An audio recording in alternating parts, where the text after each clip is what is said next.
Loving and caring father मिलना एक अच्छी बात है, पर उसी के साथ एक बाइकर फादर मिलना बहुत ही ख़ास बात है। अब जिन जिन के पापा मोटरसाइकिल के ऊपर प्यार करते हैं, वो एक कला, एक हैबिट अपने बच्चों के साथ भी छोड़ जाते हैं।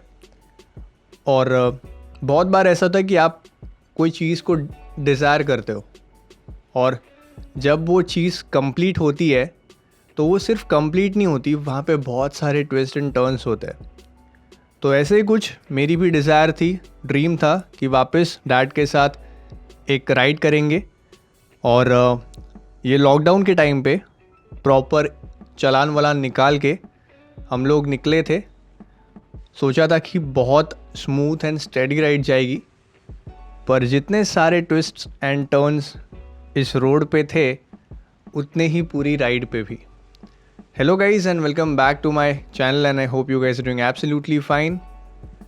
तो बात कुछ ऐसी है कि पास मिल गया था, मैं डैड सेपरेट बाइक्स के ऊपर, मेरा एक कज़न भाई है आदित्य, उसकी मम्मी और मेरी माँ, ये तीनों जो लोग थे ये थे बलेनो के अंदर। आदित्य की ये जो राइड है ये फर्स्ट सोलो रोड ट्रिप जैसा हम कह सकते हैं कि जहाँ पे वो खुद से चला रहे और उसकी पेस से चलना, उसकी कन्वीनियंस से या फिर कंफर्ट जोन में रखना गाड़ी बहुत इम्पॉर्टेंट था। दो रीज़न थे। सबसे पहली बात ये कि उसकी ये पहली राइड थी और दूसरी बात ये कि बारिश का मौसम जहाँ पे विजिबिलिटी जो होती है वो कम हो जाती है एंड आप रोड के ऊपर जैसे आप बारिश के बिना चलाओगे उसी तरीके से बारिश में नहीं चला सकते। तो गाइस प्लानिंग तो बहुत की है, बट अभी पता नहीं कि बारिश कितने हद तक ये रुकेगी, कितने हद तक हम लोग प्रॉपरली हॉल्ट्स ले पाएंगे। मुंबई मेट्रोपॉलिटन एरिया में और उतना बारिश नहीं था, बट अभी जाके जो काले बादल है वो कहीं पे तो मंडराने का ऐसे दृश्य हमको दिख रहा है अभी कैमरा के ऊपर। और वही एक चीज़ थी। देखो यार, बारिश में राइड करने को मज़ा बहुत आता है, ठीक है। वो फील ही अलग होता है कि जहाँ पे आप बारिश को फील कर सकते हो, एट द सेम टाइम बारिश को सुन सकते हो मोटरसाइकिल के ऊपर, आपके हेलमेट के वाइज़र के ऊपर। और ड्रिजलिंग की बात नहीं कर रहा मैं, cats and dog riding situation की बात कर रहा हूँ। तो मेरे जो सारे रिलेटिव्स हैं वो डैड की जो हेल्थ है उसको लेके बहुत फिक्र करते हैं, बट मुझे और मेरे बड़े भाई को पर्सनली उस टॉपिक के ऊपर इतना ज़्यादा ध्यान देने की ज़रूरत नहीं पड़ती। अब ये एक बात है कि डैड की एंजियोप्लास्टी हुई थी, मतलब हार्ट जो होता है उसमें स्ट्रेन डालने पड़ते हैं, मतलब ब्लॉकेजेस होते हैं उसको निकाल के फिर जो वेन्स होते हैं उनको थोड़ा ब्रॉड करना पड़ता है ताकि ब्लड सर्कुलेशन प्रॉपरली हो सके। तो 4 स्ट्रेन अभी तक डाले हैं और फिर भी डैड को जो राइडिंग वगैरह करने की जो हैबिट नहीं बोल सकते यार उसको, एक फीलिंग होती है, एक एडिक्शन बोल सकते हैं उस चीज़ को। तो बीच में तो डैड अभी ट्रेन से ट्रैवल कर रहे थे, बट अभी ये लॉकडाउन की अपॉर्चुनिटी का जो पूरा का पूरा फ़ायदा डैड ने उठाया इस राइड के लिए, मैं बोलूँगा कि यार एक बात तो प्रूव हो चुकी कि कितना भी स्ट्रेस हो, कितना भी कुछ भी हो, राइडिंग जो है एज अ मेडिटेशन आप यूज़ कर सकते हो। एंड उसी की वजह से एक खुशी जो होती है कि अरे नहीं यार मोटरसाइकिल चलाने को मिलेगा, मोटरसाइकिल से हम लोग जा पाएंगे कहीं पे, वो जो एक्सपीरियंस होता है वो बहुत ज़्यादा इम्पॉर्टेंट होता है। तो अगर कोई ये पेरेंट देख रहा है, कोई फादर देख रहा है ये वीडियो, कोई मदर देख रही है, तो यार एक ही बोलूँगा कि देखो, केयर करना, ख्याल रखना एक साइड पे है।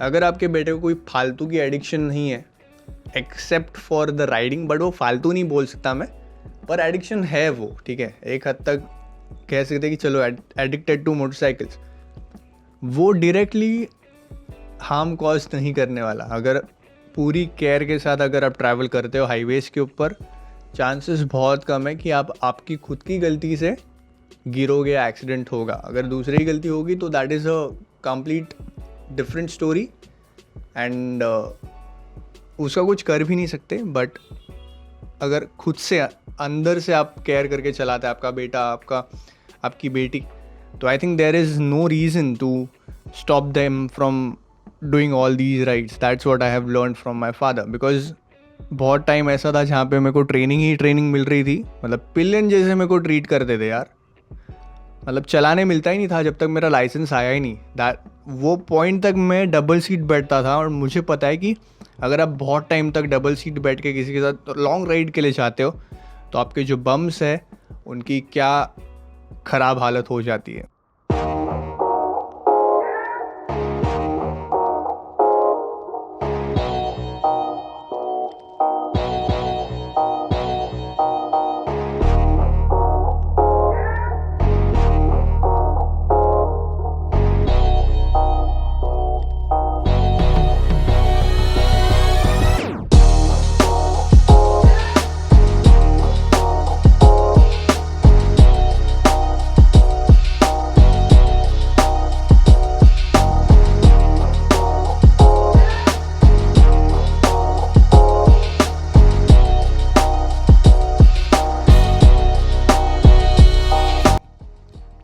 तो अभी हम लोग आए कि कशेड़ी घाट के अंदर, और यहाँ पे कार को लीड करने का डैड ने सोचा, क्योंकि कार को पीछे रखना सेंसिबल ऑप्शन नहीं था। कशेड़ी की यहाँ पे एक चेक पोस्ट है जहाँ पे हमको जो अप्रूवल्स का मिला है, एप्लीकेशन जो अप्रूव हुआ था मुंबई पुलिस का, तो उसको वहाँ पे स्कैन कराना है, एंड वो स्कैन कराने के बाद we are allowed to go ahead. तो दैट इज़ वाई सोचा कि एक साथ ही जाएंगे, और अगर वहाँ पे क्यू लगी रहेगी तो कार वैसे ही क्यू में लग जाएंगे, एंड बाइक से हम लोग जाके फट से जो सारे अप्रूवल्स है वो निकाल के आएंगे। तो गाइस राइड के अंदर अभी एक पॉइंट ऐसा आया था कि बाइक पीछे आर्या का जो 4th फ्यूज़ था जो इग्निशन को कनेक्ट करता है वो ट्रिप हो गया, एंड मेरी टू बी ऑनेस्ट फट के हाथ में आ गई। And the reason behind it is that, अगर आपने मेरा पहले से व्लॉग्स देखा है तो आपको पता है कि आर्या के अंदर मैंने वो सिमटैक का इंडिकेटर फ्लैशर यूनिट लगाया था, जो मैं सबको बोलता हूँ कि यार फ्लैशर या फिर कुछ आफ्टर मार्केट है जो अवॉइड कर सकते हो कर दो। उसी की वजह से फ्यूज़ शायद से ट्रिप हुआ होगा, पता नहीं, पर वापस से फ्यूज़ यहाँ पे आके अभी ट्रिप हो चुका है। बाइक के अंदर कुछ शॉर्ट है क्या है मुझे कुछ भी आइडिया नहीं है। मैंने फ्यूज़ रिप्लेस किया, बाइक चालू की, बाइक चालू हो गई। अब इसको नॉन स्टॉप जो है रत्नागिरी तक लेके जाएंगे कशेड़ी घाट से। और अभी डैड की जो बाइक है वो ब्रीदिंग का इशू दे रही है, मतलब समझ में नहीं आ रहा क्या इशूज़ है। सुबह से पनौती लगी। अभी सबसे पहली बात ये हुई कि डैड का जो फ्रंट व्हील का जो वाल्व होता है टायर का वो ख़राब हो गया, तो वहाँ पे 200 रुपये दे के उसको फिक्स कराया पेट्रोल पंप के अंदर। अब ये एक स्कैम हो सकता है, do a little research about it and then let you know all. उसके बाद मेरा जो राइडिंग जैकेट था उसकी जिप जो थी वही बीच में से टूट गई, एंड फिर आर्या का फ्यूज़ गया है। अभी ये डैड की बाइक है जो प्रॉब्लम दे रही है। 4 प्रॉब्लम्स अभी तक आ चुके हैं, देखते हैं अभी आगे कितने और प्रॉब्लम आएंगे। आपको ज़्यादा प्रॉब्लम नहीं दूंगा, आप जो व्यू है ये पूरा घाट सेक्शन के अंदर का वो एंजॉय करो यार।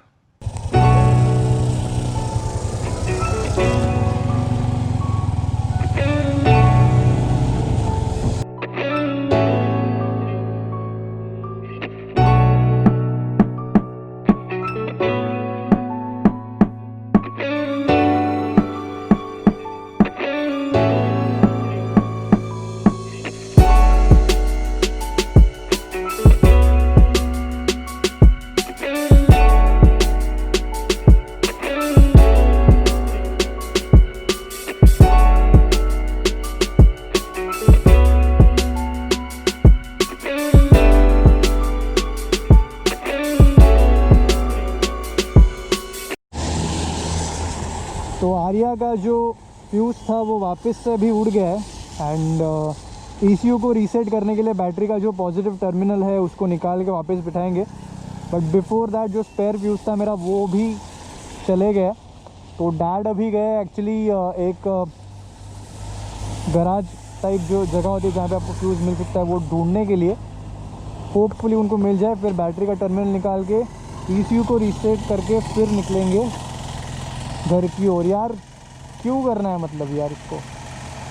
लास्ट ईयर भी सेम इशू हुआ था और तभी मेरे को लगा था कि वो इंडिकेटर फ्लैशर की वजह से हो रहा है। अभी तो गाड़ी में कुछ आफ्टर मार्केट लगाया हुआ ही नहीं, फिर भी ये इशू आ रहा है। बहुत गुस्सा आ रहा है मेरे को अभी। तो फ्यूज़ तो इधर नहीं मिला, पर डैड ने वो जो फ्यूज़ था उसको डायरेक्ट कर दिया। एंड जुगाड़ी बोल सकते हैं अभी। चिपळूण में अगर मिलता है फ्यूज़ तो it is well and good, if not then Ratnagiri तक ऐसे ही जाना पड़ेगा, क्योंकि 5 बजे के बाद सब दुकान बंद हो जाता है। क्या जुगाड़ किया है मैं आपको नेक्स्ट वीडियो में बता दूंगा। तो गाइस, चिपळूण के पहले वापस से हाईवे के ऊपर बाइक जो है वो बंद पड़ गई थी। पहले वाले वीडियो में आपने देखा। और उसके बाद डैड ने क्या किया, फ्यूज़ को डायरेक्ट करके लगा दिया, क्योंकि और जो फ्यूज़ थे वो थे नहीं। और डैड जाके देख के आए, बट फ्यूज़ कोई भी शॉप में मिल नहीं रहा है। ये एक डिसएडवांटेज मैं कह सकता हूँ कि अगर आपके पास थोड़ी प्रीमियम मोटरसाइकिल है तो उसके जो प्रीमियम स्पेयर पार्ट्स होते हैं वो आपको प्रीमियम जगह पे ही मिलेंगे। वो आपको रूरल एरियाज़ में बहुत सिलेक्टेड शॉप्स के अंदर मिलते हैं। तो लकीली चिपळूण के अंदर यार हमको फ्यूज़ मिल गए बाइक के। मैंने 5 फ्यूज़ लिए, 20 रुपये का एक फ्यूज़ था, 100 रुपये के फ्यूज़ लिए 5, और उसको लगा दिया अभी। एंड देखते हैं कि बाइक कैसे परफॉर्म करती है। एक ही ट्राई रहेगा, क्योंकि देखो अभी लाइट जो है वो कम होगी यहाँ पे, एंड उसके बाद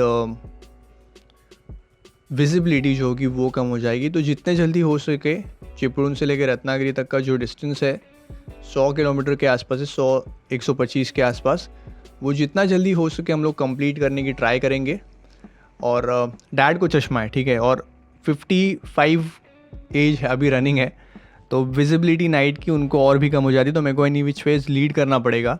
और आर्या के साथ जो ये टट्टी हेडलाइट है उसके साथ लीड करना थोड़ा डिफ़िकल्ट हो जाता है, क्योंकि रोड के ऊपर अभी वो वाइट मार्क्स भी नहीं है जिसके ऊपर से मैं प्रेडिक्शन लेके चला सकता हूँ। तो बाइक 60-70 तक ही चलेगी स्पीड में। एंड होपफुली जल्दी से जल्दी, मतलब कंप्लीट अंधेरा होने से पहले हम लोग रत्नागिरी पहुँचे, और वहाँ पे जाके फिर दामले हाई स्कूल में जाना है, क्योंकि वहाँ पे वो क्वारंटाइन का एक स्टैम्प मारेंगे, हमको डिटेल्स प्रोवाइड करना है और कहाँ पे रह रहे हैं वो सब प्रोवाइड करना है, क्योंकि 14 डेज़ का होम क्वारंटाइन करना पड़ेगा।